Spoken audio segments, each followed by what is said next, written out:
Hi, everyone. Irina Ninen, thank you for joining us. CBS News has learned that Iranians have boarded and taken a British tanker in the Strait of Hormuz. They're also in the process of taking a second British tanker. Iran claims it did so because the tankers are violating international regulations. Well, this comes as Iran says the U.S. did not shoot down one of its drones over the Strait of Hormuz. This video, released by Iranian state TV, claiming to show footage from the drone.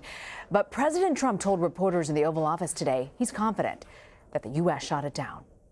No doubt about it. No, we shot it down. And, of course, I'm sitting here behind the desk in the Oval Office. But, John, tell me, please. John Bolton, you there? Yeah, there's no question that this was an Iranian drone, and the USS Boxer took it out, as the president announced yesterday, because it posed a threat to the ship and its crew. This was entirely the right thing to do. And are you concerned about a broader clash with Iran in the Strait of Hormuz? No, not at all. We have the greatest people in the world. We have the greatest equipment in the world. We have the greatest ships, most deadly ships. We don't want to have to use them, but they're the most deadly ships ever conceived.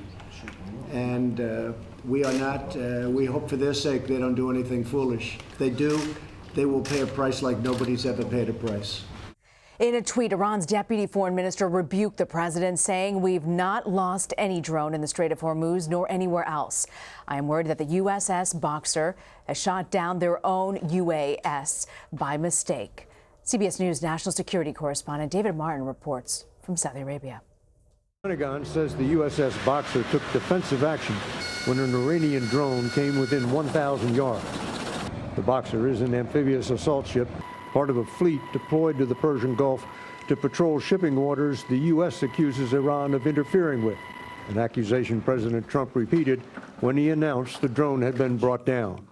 This is the latest of many provocative and hostile actions by Iran against vessels operating in international waters. The downing came less than a month after Iran shot down an American drone, prompting the U.S. to prepare a retaliatory strike, which President Trump called off at the 11th hour. The U.S. says it has compelling evidence Iran is behind the sabotage and harassment of tankers passing in and out of the Strait of Hormuz. And most recently, Iran allegedly hijacked a small coastal tanker, claiming it was smuggling oil illegally. On Thursday, we flew with General Frank McKenzie, the top U.S. commander for the Middle East, into Saudi Arabia. McKenzie is in the region working to organize a flotilla of warships to escort tankers in and out of the Gulf, but not unless other countries participate.